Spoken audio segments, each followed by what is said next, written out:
আসসালামু আলাইকুম রহমতুল্লাহ বারাকাতু। আজকে আমাদের ইনভিজিবল টিউটোরিয়ালে তোমাদের শেখানোর কথা ছিল জৈব যৌগর। কালকে পরিচিতি ক্লাস হয়ে গেছে। আজকে হওয়ার কথা ছিল কি হাইড্রোকার্বনের বিস্তারিত আলোচনা। হাইড্রোকার্বন আজকে কি বলবো আমরা? হাইড্রোকার্বন। তো গত ক্লাসে আমরা বলেছি যে হাইড্রোকার্বনের একটু সামান্য ধারণা দিয়েছিলাম। কেন বলেছিলাম? জৈব যৌগ আর হাইড্রোকার্বনের একটু তফাৎ বলতে থেকে। হাইড্রোকার্বনটা কি? হাইড্রোকার্বন হচ্ছে একটা কার্বন এবং একটা হাইড্রোজেন। একটা কার্বন এবং হাইড্রোজেন ছাড়া অন্য কোনো কিছু থাকবে না। কার্বন এবং হাইড্রোজেন দ্বারা গঠিত যৌগকে বলা হচ্ছে কি হাইড্রোকার্বন। ঠিক আছে? তোমাকে যদি আমি উদাহরণ বলি তাহলে দেখো CH4। তোমাকে যদি বলি CH3 বন্ড CH3, ঠিক আছে? দেখো CH3 এটা কি? এটার নাম কি জানো? দেখো এটা হচ্ছে মিথেন, এটা ইথেন। দুইটা দেখো, প্রথম এক কার্বন যদি থাকে, এক কার্বন থাকলে সেটা হচ্ছে মিথেন, দুই কার্বন থাকলে ইথেন। তাহলে এটা কি? ইথেন। এটা কি? ইথেন। তাহলে এটা কি? এটা মিথেন, এক কার্বন মিথেন, এটা ইথেন। তাহলে দেখ এগুলোর মধ্যে কি কার্বন এবং হাইড্রোজেন ছাড়া অন্য কিছু মৌল আছে? নাই। তাহলে কার্বন এবং হাইড্রোজেন ব্যতীত অন্য কোনো কিছু থাকলে সেটাকে বলা হয়, সেটা যদি জৈব যৌগের মধ্যে আসে তাহলে তাকে বলা হয় জৈব যৌগ। আর যদি কার্বন এবং হাইড্রোজেন থাকে তাহলে তাকে বলা হচ্ছে কি হাইড্রোকার্বন। ব্যাখ্যা করবো, ঠিক আছে? হাইড্রোকার্বনের বিস্তারিত করবো।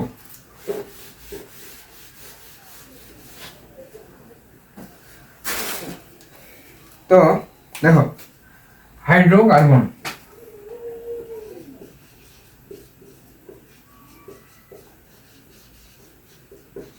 হাইড্রোকার্বন, ঠিক আছে? তো হাইড্রোকার্বন জিনিসটা কি বললাম? কার্বন এবং হাইড্রোজেন দ্বারা গঠিত যৌগকে বলা হচ্ছে কি হাইড্রোকার্বন। হাইড্রোকার্বন যদি ওইটা হয় তাহলে হাইড্রোকার্বন কয় প্রকার? হাইড্রোকার্বন দুই প্রকার। কয়টা? দুইটা। একটা হচ্ছে কি অ্যালিফেটিক, একটা কি অ্যালিফেটিক হাইড্রোকার্বন। আরেকটা হচ্ছে তোমার অ্যারোমেটিক হাইড্রোকার্বন। আরেকটা কি? অ্যারোমেটিক। একটা অ্যালিফেটিক, আরেকটা হচ্ছে অ্যারোমেটিক। অ্যালিফেটিক এবং অ্যারোমেটিক, ঠিক আছে? অ্যালিফেটিক কারা? অ্যালিফেটিক হচ্ছে সকল মুক্ত শিকল। লেখবা আগে, লেখবা সকল, কি আছে? মুক্ত শিকল ও বদ্ধ শিকল। সকল মুক্ত শিকল এবং বদ্ধ শিকলকে বলা হচ্ছে কি অ্যালিফেটিক। আর অ্যারোমেটিক কারা? অ্যারোমেটিক তোমাদের বইয়ে দেওয়া আছে কি জানো? যে বেনজিন এবং বেনজিনের সমতলের বলয়যুক্ত কাঠামোকে বলা হচ্ছে অ্যারোমেটিক। অ্যারোমেটিক এত কিছু তোমাদের জানার দরকার নাই, তোমরা যদি ওখানে লিখে দিয়ে আসো পারতো যে অ্যারোমেটিক হচ্ছে যে সকল যৌগ হাকেল সূত্র মানে তারা অ্যারোমেটিক। ঠিক আছে? কি বললাম? যে সকল যৌগ হাকেল সূত্র মানে হাকেল সূত্র। একটা হাকেলের একটা সূত্র আছে, কি সূত্র সেটা? হাকেলের সূত্র কি ভাইয়া? 4n + 2 = পাই সংখ্যক ইলেকট্রন। 4n + 2 = পাই সংখ্যক ইলেকট্রন। এখানে যদি n এর মান যদি 1 2 3 4 এরকম হয়, মানে সকল পূর্ণ সংখ্যা যদি আসে, তাহলে সেটা অ্যারোমেটিক। ঠিক আছে? হাকেল সূত্র কি তাহলে? যে সকল যৌগ হাকেল সূত্র মানে তাদের কি অ্যারোমেটিক। আর হাকেল সূত্রটা কি? 4n + 2 সংখ্যক ইলেকট্রন। 4n + 2 সংখ্যক পাই ইলেকট্রন। পাই ইলেকট্রনটা কি? পাই ইলেকট্রনের জন্য একটা উদাহরণ দেখি।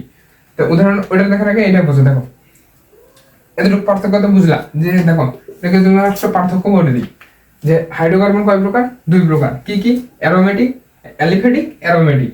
অ্যালিফেটিক কাকে বলে? যে সকল যৌগ বা মৌল তো না, যৌগ অবশ্যই। তাহলে যে সকল যৌগ কি আছে? মুক্ত শিকল এবং বদ্ধ শিকল আছে, তারা কি অ্যালিফেটিক। বা সকল মুক্ত শিকল বা বদ্ধ শিকলকে বলা হচ্ছে অ্যালিফেটিক। অ্যারোমেটিক কারা? অ্যারোমেটিক হচ্ছে, তোমরা যদি বইয়ের ভাষায় বলো তাহলে তোমাদের বলতে হবে বেনজিন। ঠিক আছে? বেনজিন এবং বেনজিনের সমতল বলয়যুক্ত কাঠামোকে বলা হচ্ছে কি অ্যারোমেটিক। এটা যদি অ্যারোমেটিক হয় তাহলে আমি যদি বললাম যে সকল যৌগ হাকেল সূত্র মানে চলে তারা কি? হাকেল সূত্র মানে চলে তারা অ্যারোমেটিক। ঠিক আছে? আচ্ছা, তো অ্যালিফেটিকের জন্য তোমার এই মুক্ত শিকল, আগে দেখো মুক্ত শিকলটা কি? মুক্ত শিকলটা হচ্ছে লম্বালম্বি কাঠামো, লাইন চলে যাবে। ঠিক আছে? দেখো CH3 CH2 CH3, এটা এটা এটা কোন দিকে গেছে? সোজাসুজি গেছে না? এইটা যে সোজাসুজি গেল, এটা আর কোনো বেকার রাখা গেছে? এটা কি এইখান থেকে সাথে এখানে আসি ফিরে এটার সাথে যুক্ত হয়েছে? হয় না তো, এটা সোজা চলে যাচ্ছে। আমার রাস্তা সোজা, আমি সোজা চলে যাচ্ছি, আমি মুক্ত ভাই, আমি মুক্ত, মুক্ত শিকল। ঠিক আছে। আচ্ছা, এরপর আসো বদ্ধ শিকল। দেখো বদ্ধ শিকল,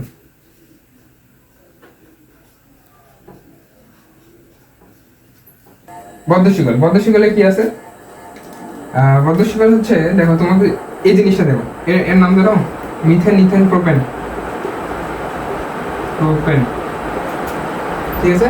এক কারবার তোমাকে আমি একটু কথা বলেছিলাম, মনে আছে যে 10টা সিরিয়াল নাম মুখস্থ করবে মিথেন, ইথেন, প্রোপেন, পেন্টেন থেকে হেক্সেন পর্যন্ত। ঠিক আছে। তো সেখানে এখান থেকে 3 কার্বন, 3 নম্বরে কি ছিল? Methane, ethane, propane. 3 নম্বরে কি আছে? প্রোপেন। তাহলে এটার নাম প্রোপেন। এরপর আসে বদ্ধ শিকল। এই প্রোপেনকে আমরা বদ্ধ শিকলে দেখো, দেখো CH2 দাও, CH2 দাও, CH2 দাও। এটা হচ্ছে বদ্ধ শিকল। দেখো কিভাবে বদ্ধ শিকল, এই একটা, এই একটা, এই একটা।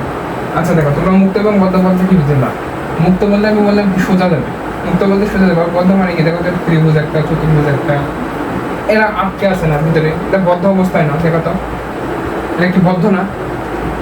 এর 3টা কোণের মধ্যে সীমাবদ্ধ হয়ে গেছে, 4টা কোণের মধ্যে সীমাবদ্ধ হয়ে গেছে। কি সীমাবদ্ধ? সরল, সোজা খুলে যাচ্ছে, আমার কোনো বাধা নাই, আমি মুক্ত। ঠিক আছে। আমি বদ্ধ, আমি ঘরের মধ্যে রেখে দিচ্ছি। ঘর কিরকম হয়? 4 দেওয়ালে ঘেরা, হ্যাঁ, সেরকম। তাহলে এটা হচ্ছে বদ্ধ। আর মুক্ত, মুক্ত তো সোজা চলে গেছে। হ্যাঁ, এখন মুক্তের মধ্যে তোমাদের তফাৎ আছে একটা, সেটা একটু পরে দেখো, এখন একবারে ক্লিয়ার করে শুনি। তো মুক্ত যেটা, মুক্ত আবার 2 প্রকার। মুক্ত 2 প্রকার, একটা হচ্ছে শাখাবিহীন আর একটা শাখাযুক্ত। কি কি দেখো, একটা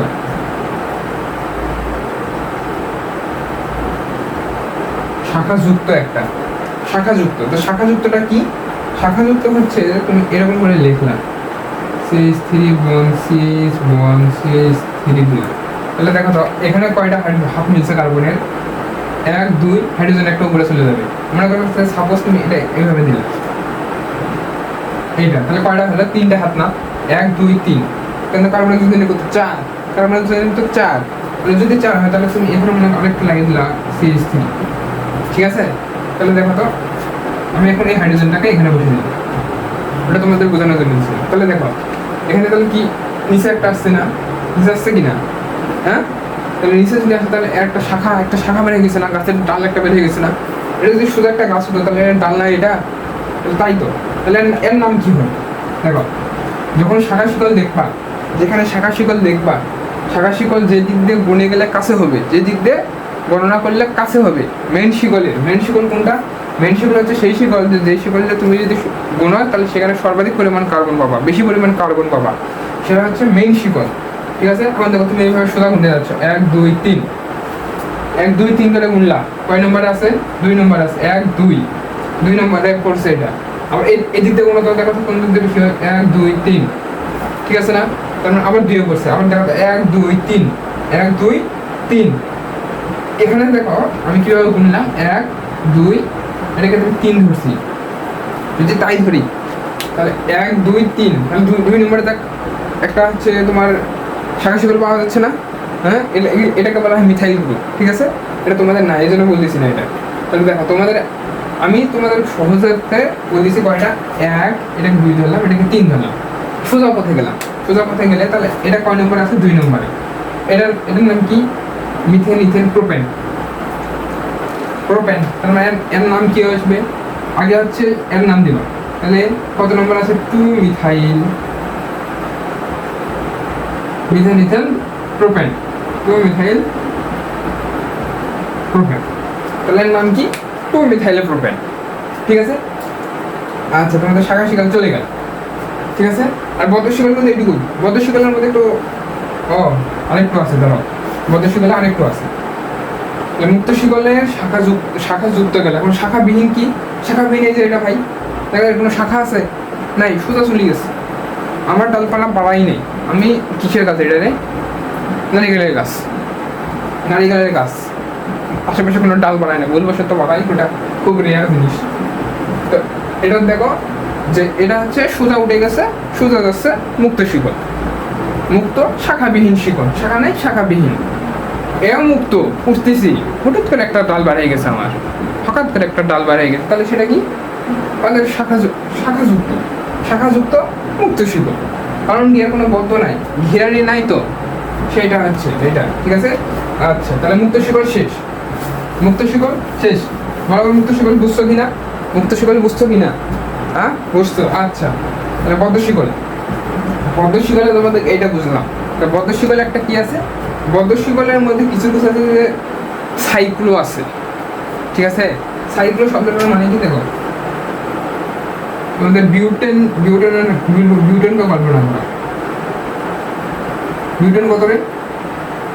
বিউটেন হচ্ছে তোমার 4, বিউটেন 4 ছিল না? মিথেন ইথেন প্রোপেন বিউটেন 4, তাহলে মিথেন ইথেন প্রোপেন বিউটেন 4। ঠিক আছে, এটা যদি 4-এ আসে তাহলে একে আমরা বদ্ধ শিকলে নিয়ে আসবো। কিভাবে? সাইক্লোকে নিয়ে আসবো।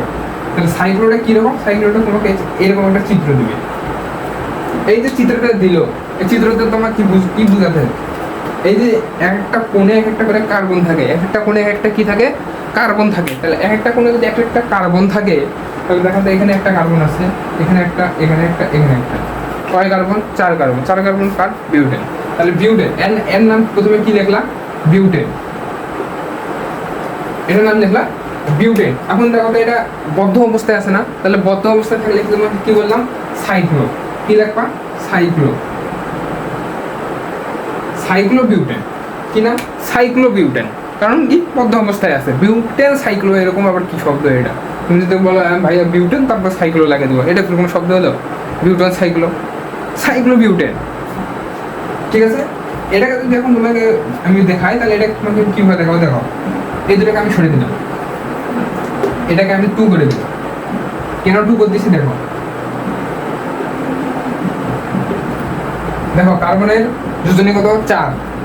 কার্বনের 1 2, হাইড্রোজেনের 2, তাহলে 2 2 4, এর 2, ঠিক আছে, এর 1, আর এখানে 1, কত হলো? 4। এখানে 2, এখানে 1, এখানে 1, 4 2 3 আসবে 4। ঠিক আছে, তাহলে এইটা কি তোমার সাইক্লো বিউটেন, এটা কি বদ্ধর মধ্যে পড়ে গেছে। ঠিক আছে, তাহলে বদ্ধ শেষ। আজকের ক্লাস একবারে ছোট, একবারে ছোট। এরপরে দেখো অ্যারোমেটিক। অ্যারোমেটিকে কি বললাম? অ্যালিফেটিক তো বুঝলাম, বদ্ধ শিকল মুক্ত শিকল থাকলে অ্যালিফেটিক যোগ। ওখানে ওই নিয়ম কিন্তু সব জায়গায় খাটে না বাবা, সব জায়গায় ওটা খাটবে না। ঠিক আছে, কিছু কিছু ক্ষেত্রে একটু মাথা খাটাতে হবে। ঠিক আছে, তোমাকে বলতেছে বেঞ্জিন এবং বেঞ্জিনের বলয় ভাই, তাহলে আচ্ছা পরে একটু বলতেছে এটা। এই যে এটা আছে না হাগেল সূত্র, হাগেল সূত্র দেখো, হাগেল সূত্রের জন্য তোমাকে আমি কি বুঝলাম যে দেখো এটা তোমার বেঞ্জিন, সাপোজ কি এটা তো বেঞ্জিন, এটা কি C6H6, তাহলে এইটা কি বেঞ্জিন। তাহলে বেঞ্জিনের ক্ষেত্রে আমরা এখন এই সূত্রে অ্যাপ্লাই করবো। কিভাবে অ্যাপ্লাই করবো? 4n + 2 = pi electron. তাহলে আমাকে এখানে n বের করতে হবে, একবারে আমি ফরম্যাট সাথে নিচ্ছি, এটা আমি করে নিলাম। ঠিক আছে, তাহলে এখানে দেখো তো এখানে কি বললাম? Pi electron. পাই ইলেকট্রন বুঝো? এই যে একটাতে বন্ধন লিখি না আমি, হ্যাঁ এই যে CH3 লিখতেছি, হ্যাঁ এই যে বন্ধনটা আছে, এই বন্ধনের মধ্যে 2টা ইলেকট্রন আছে। কার ইলেকট্রন? একটা এই পাশের ইলেকট্রন, একটা ওই পাশের ইলেকট্রন। ঠিক আছে, দুজনা মিলে একটা দেওয়াল তৈরি করছে। জমির আল যেরকম, জমিওয়ালা কি একজনে একটা আল দেয় না, 2 জমিওয়ালা মিলে একটা আল দেয়, ঠিক সেরকম এটা একটা আইল মনে করো। জমির আল, জমির যেটা লাইন বলে সেটা সীমানা, বুঝলা? এইটা তাহলে দেখো এখানে যদি একটা ইলেকট্রন, 2টা ইলেকট্রন থাকে যদি একটা বন্ধনে, তাহলে এখানে কয়টা বন্ধন আছে? 1 2 3, 3 বন্ধনে কয়টা থাকে? 6টা। তাহলে দেখো 3 বন্ধনে থাকে 6টা, -2/4। এটা বুঝছো তো? এটা দেখো এক বন্ধন = 2 ইলেকট্রন। তাহলে তোমাকে এখানে 3 বন্ড = কত? 2 × 6 = 2 × 3 = 6, এতটি কতটি? 6টি। তাহলে 6 যদি হয় তাহলে এখান থেকে এটা বিয়োগ করো, 4/4 = 1। 1 কি? পূর্ণ সংখ্যা। তাহলে পূর্ণ সংখ্যা, তার মানে এই বেঞ্জিন কি একটা অ্যারোমেটিক যৌগ। ঠিক আছে, এটা একটা কি অ্যারোমেটিক যৌগ। আচ্ছা মিলছে? আচ্ছা,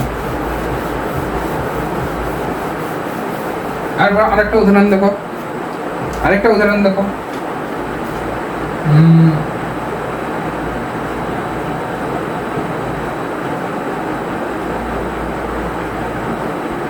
এটা কি জানো? ফিউরিন।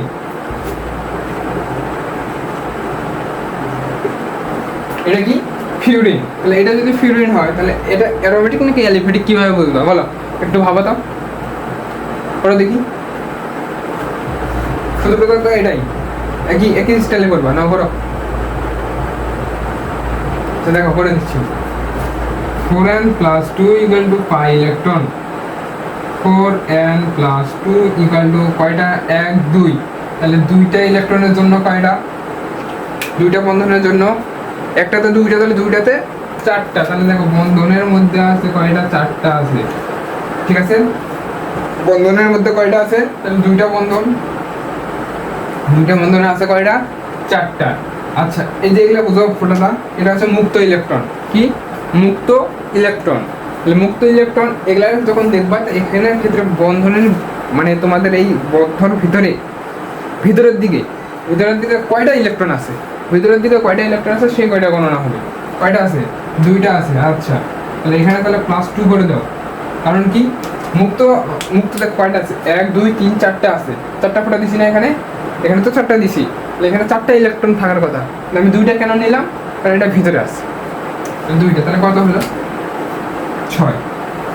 6 6 গেলে n = 1।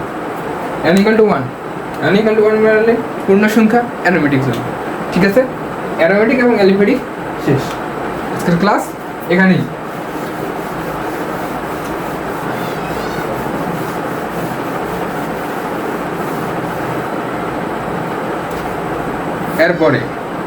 এরপরে ক্লাস হবে কিসের জানো?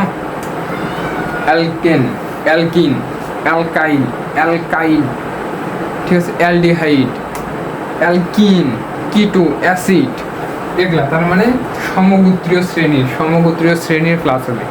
যুক্ত